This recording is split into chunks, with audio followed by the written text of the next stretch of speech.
안녕하세요. 배신의 장미입니다. 오늘의 사연 시작하겠습니다. 올해 나이 43인 화려하게 돌아온 여성입니다. 명절 다들 잘 보내셨나요? 저는 저희 부모님을 모시고 여행을 다녀왔습니다. 명절 당일엔 다른 친척들과 지내셔야 하니 그 전에 여행을 감으로써 딸 노릇을 좀 했죠. 마음이 이렇게 편안할 수가. 그동안은 명절이 다가오려고 하면 속이 답답했었는데 이번엔 명절이 기다려지더라고요. 부모님 모시고 여행 갈 생각을 하니 설레었어요. 이제 저는 어떤 집안에 소속이 되어 있는 여자가 아닌 이 세상을 살아가고 있는 여러분들과 옆에서 제 한몫 다하며 사는 그런 여자로 살아가고 있는 중입니다. 한마디로 지금에서야 사람으로 살고 있죠. 결혼하고 저는 시부모님을 모시고 살아야만 했습니다. 전셋집을 구하기 힘들어 돈이 없어 그리 했냐고요? 물론 그런 점도 있었지만 애초에 남편이란 사람은 집을 구할 생각도 우리만의 보금자리를 마련할 생각 자체가 없었던 사람이었을지도 모릅니다. 얄미운 신우의 계략실도 한몫했겠지만 그런 신우의 얄팍한 말에 속아 넘어간 남편이란 사람의 얇은 귀를 원망해야겠죠. 시부모 모시고 그리고 저는 나이 많은 시누이까지 함께 살아야만 했습니다.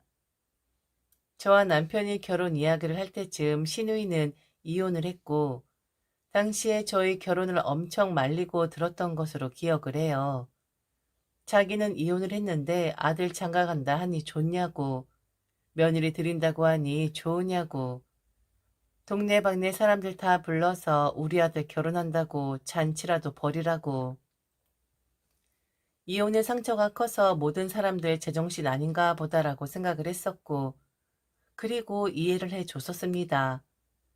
신우의 남편이란 사람이 바람을 피는 바람에 이혼을 하긴 했지만 결론적으로는 상간녀에게 남편을 내준 격이긴 했거든요.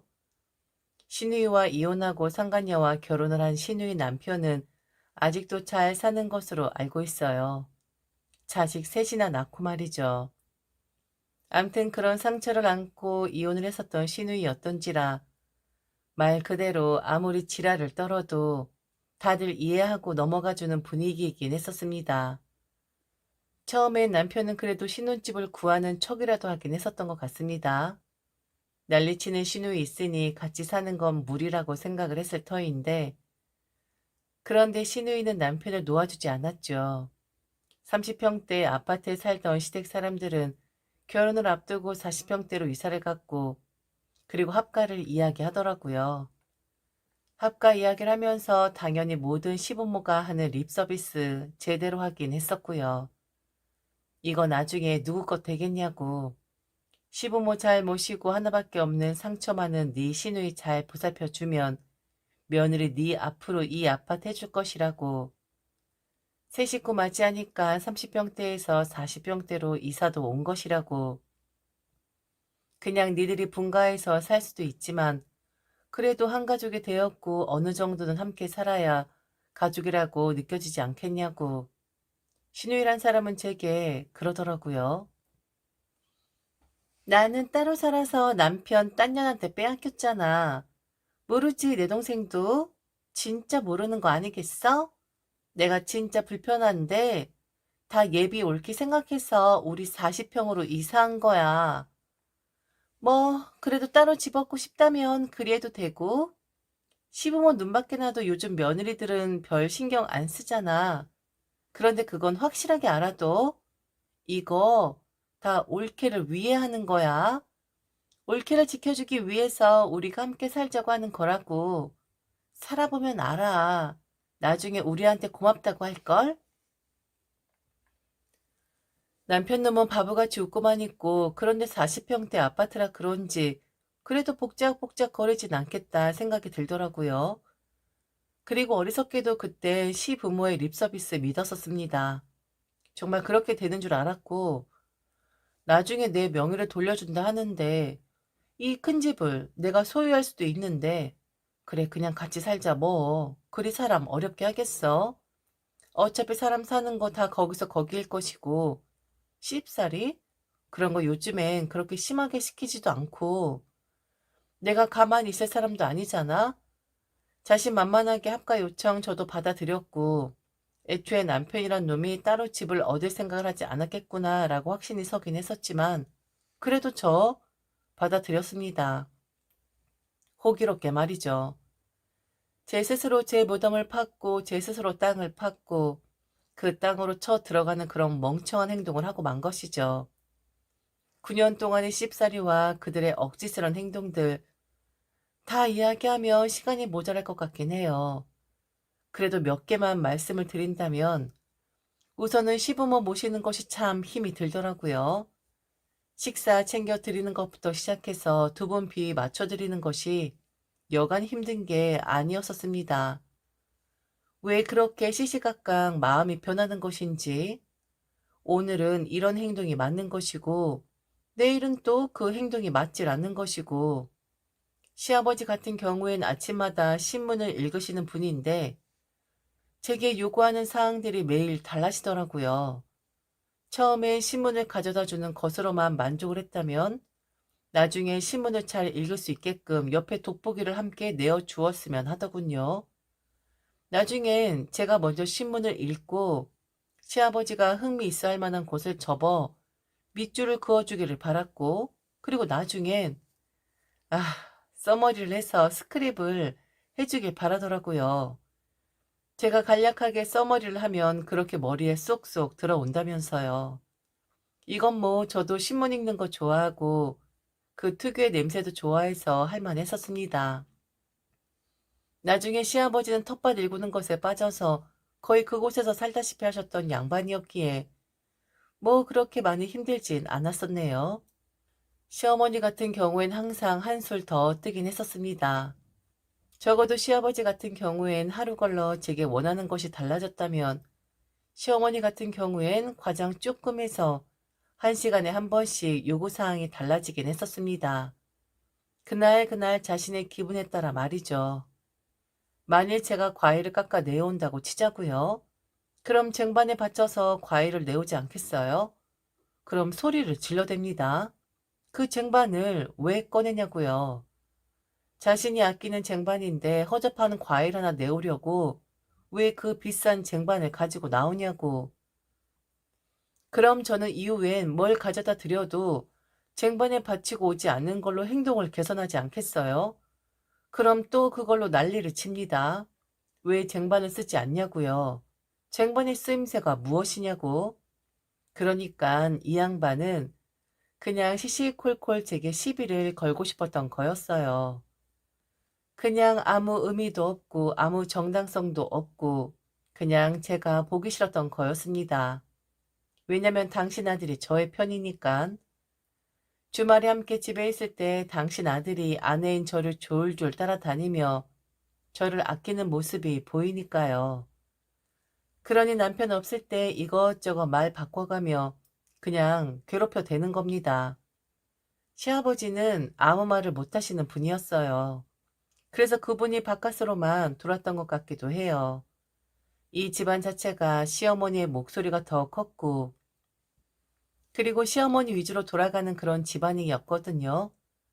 다만 남편이 조금 열애였었는데, 그 자기 아들이 저만 감싸고 도니까 그게 꼴사나워 저를 괴롭혀 댔던 거죠.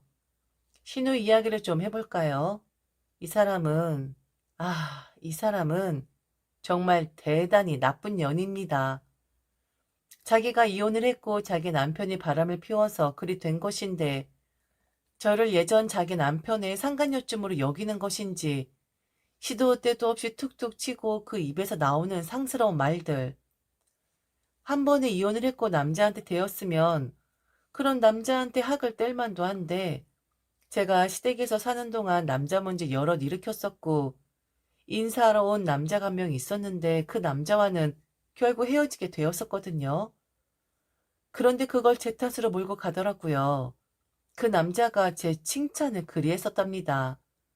그러면서 갑자기 아무런 문제도 없는데 헤어지자 했다고. 아마도 저랑 그 남자랑 무슨 일이 있었던 것 같다고. 제 얼굴 한번 보고 나서 갑자기 자기한테 마음이 떠났다고 하더라 하면서 저를 바람피는 여자로 몰고 가더라고요. 제가 자기 남자한테 꼬리를 쳤다고요. 그러면서 지금까지 만났던 남자들을 혹시 다 제가 가로챈 거 아니냐고, 얌전한 얼굴 하면서 남편한테 사랑받으면서 그걸로 부족했냐고, 바깥 출입이 좀 잦았었는데 혹시 다른 남자들 만나느라 그리한 것이냐고. 제가 바깥 출입할 것이 뭐가 있겠습니까? 우리 귀한 딸 때문에 바깥 출입했었던 것이었고, 제 개인적인 일로 밖으로 나갈 여유도 시간도 없는 사람인데 사람을 그렇게 몰아가더라고요. 결국 이 사건은 남편의 귀에까지 들어가게 됩니다. 처음에 남편도 그런 말 하지 말라고 말이 되는 소리를 하라고 했지만 시어머니, 시누이, 남편에게 찰싹 달라붙어서 계속해서 세뇌를 하니까 결국엔 그 말을 믿더라고요. 결국 저는 치욕적이고 황당하고 웃긴 상황에 놓이게 되는데 시어머니, 시누이 남편 앞에 그 남자와 저 나란히 앉아 무슨 사이냐고, 얼른 말하는 것이 좋을 것이라고, 사실대로 말하면 용서를 하겠다라는 그런 말을 들어야만 했습니다. 그 남자가 오랫동안 연락이 안 되는 바람에 일을 더 키웠고 저도 이 억울함 풀고 싶으니 그 남자의 전화번호를 알아내어 연락을 했었다라는 것이 결국엔 꼬투리로 돌아오더라고요. 당시 그 남자의 얼굴이 아직도 생생하게 기억이 나요. 그리고 그 남자의 말도 말이죠. 완전 미친 집안이구만. 아니, 지금 나랑 이 집 며느리랑 그렇고 그런 사이라고 의심을 하는 겁니까? 하물며 남편까지? 와, 이거는 완전 말세네. 완전 미친 집안 사람들이구만. 이보세요, 며느님, 정신 차려요. 무슨 이런 말도 안 되는 일로 여기 앉아 있는 겁니까? 아, 살다 살다. 내 이런 거지 같은 꼴은 다 보겠네. 야, 너 내가 준 선물 돌려준다고 나 부른 거 아니었냐? 이게 집 앞으로 오라고 하더니만, 억지로 집으로 끌고 들어오더니만, 너 이거 완전 고속감이야. 나 지금 엄청 창피하거든? 너 나 모욕 주는 거야. 지가 딴 남자들하고 연락해서 헤어진 건데, 뭐? 내가 바람을 펴? 이거 완전 미쳤네? 아, 재수없어. 이 일로 저는 남편을 못 믿게 되었어요. 지금까지 제 편이었다면 그땐 남편도 똑같은 사람 같았거든요. 말도 안 되는 상황에 저를 놔두었던 남편, 자기 엄마, 자기 누나의 말에 휩쓸려서 정말 내가 바람이라도 핀 것처럼 나를 몰아대던 남편. 저는 이혼을 생각할 수밖에 없었습니다. 그런데 참 이게 복잡하더라고요. 저 혼자의 몸이었다면 저는 아마 바로 이혼을 했을 거예요. 그런데 딸의 입장을 고려하면 참 그게 쉽게 결정 내릴 수 있는 사안이 아니더군요.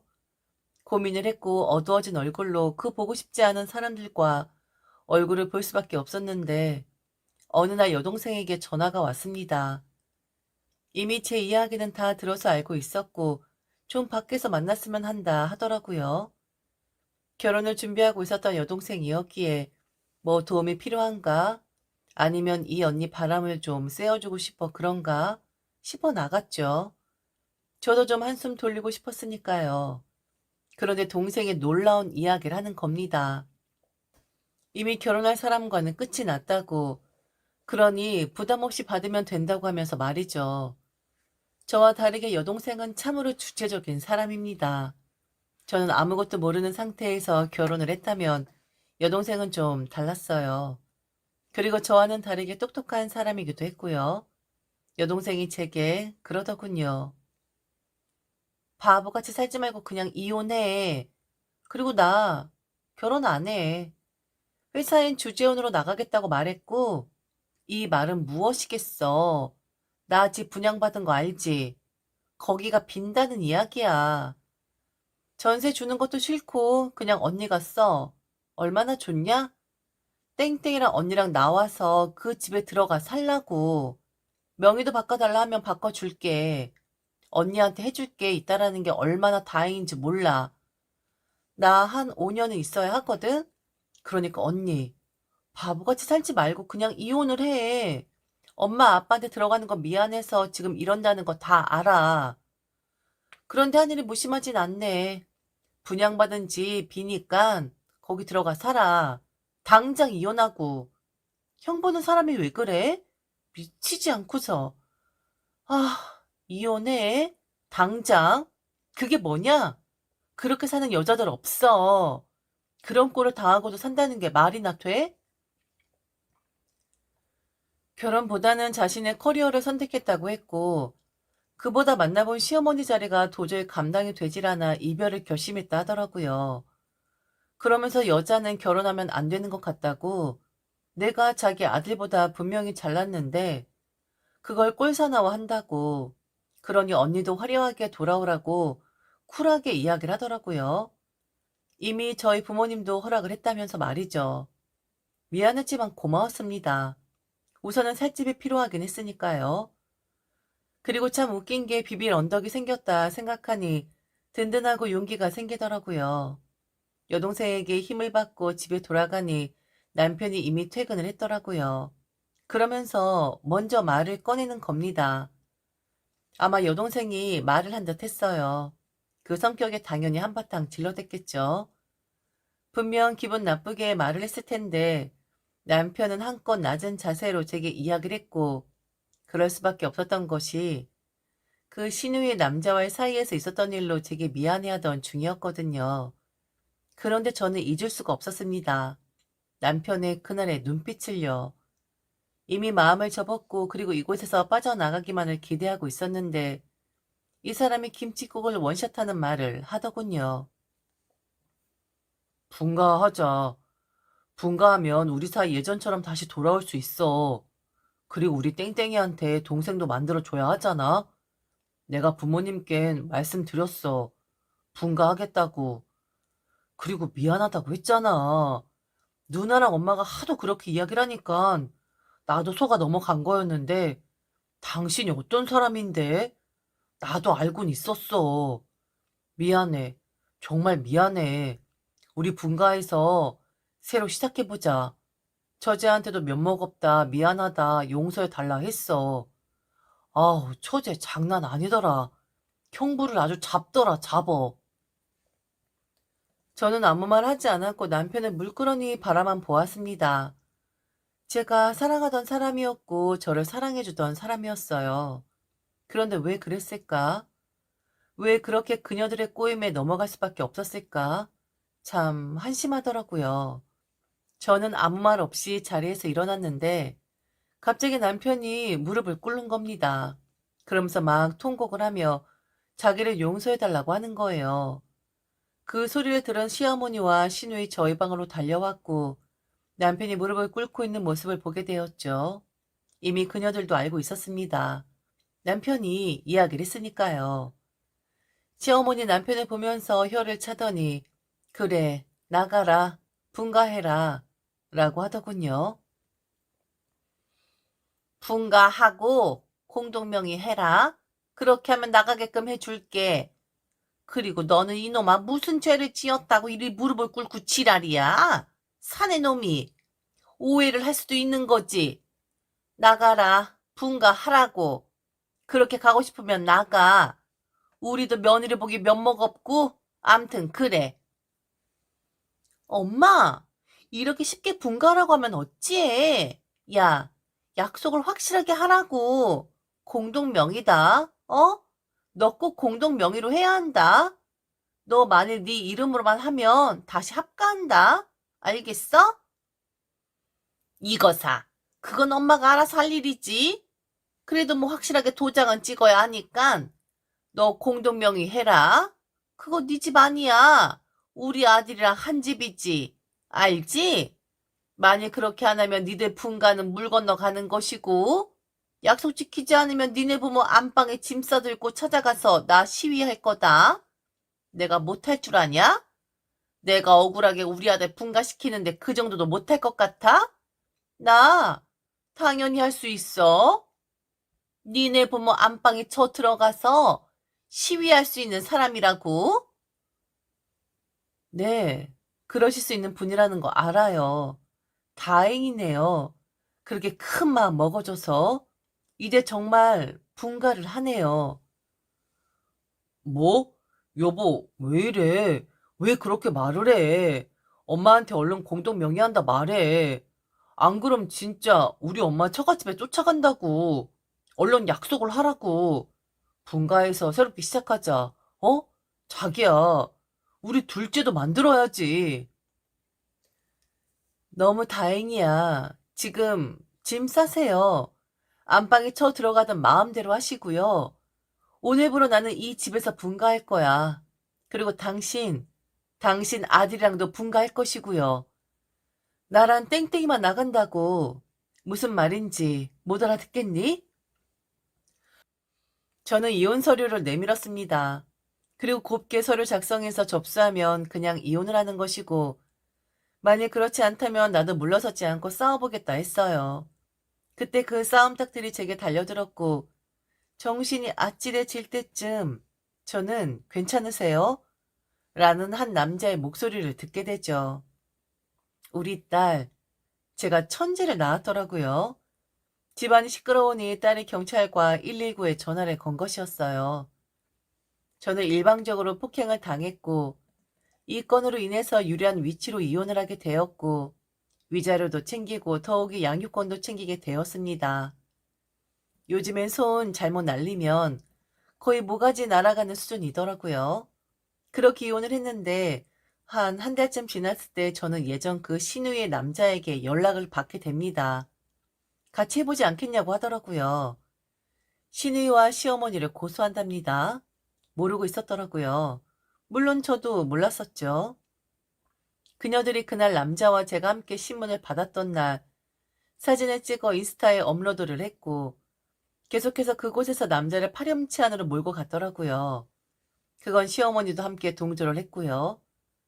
결국 그게 남자의 눈에 띄게 되었고 명예훼손으로 그녀들을 경찰에 신고할 생각인데 저보고도 못 볼 꼴 같이 당했으니 함께하지 않겠냐 하더라고요. 저는 이미 이혼을 했고 그들과는 다시는 보고 싶지 않다 했어요. 하지만 고소를 진행할 때 만일 저의 도움이 필요하다면 언제든 전화를 달라 했습니다. 그리고 나중에 결과도 알려달라 했고요. 그 일로 인해 신우이는 직장에서 잘리게 되었답니다. 신우이는 어린이집 선생님이었어요. 학부모들의 반발로 인해 직장에서 잘릴 수밖에 없었고 이사를 가지 않는 한 아마 제 취업은 어려울 듯합니다. 세상이 좁아 소문이 날 대로 다 나버린 상태였으니까요. 암튼 저는 지금 제 딸과 잘 살아가고 있습니다. 9년간의 결혼 생활을 마치고 여동생의 도움을 받아 그 지옥에서 나올 수가 있었어요. 이후 그들이 어찌 지내는지는 모릅니다. 왜 그렇게 변하게 되었는지 모르겠어요. 그리고 왜 그들의 말에 속아 넘어간 건지도 모르겠습니다. 너무 사랑하면 집착을 하게 되고 눈에 안 보이게끔 된다 하는데 전 남편이 아마도 그리 된 게 아닌가 싶어요. 전 남편은 딸에 대해 아무것도 요구하지 않았습니다. 물론 그 전에 딸이 다시는 아빠를 보고 싶지 않다 말을 했기에 그런 선택을 한 것일 수도 있지만요. 열심히 살아봐야겠죠. 그래도 제게는 딸이 있고 살아야 할 이유가 있으니까. 그다지 욕심 없는 사람이기에 작은 카페하며 소소하게 돈 벌며 딸아이와 함께 잘 살아가고 있습니다. 바로 여러분들 곁에서 말이죠.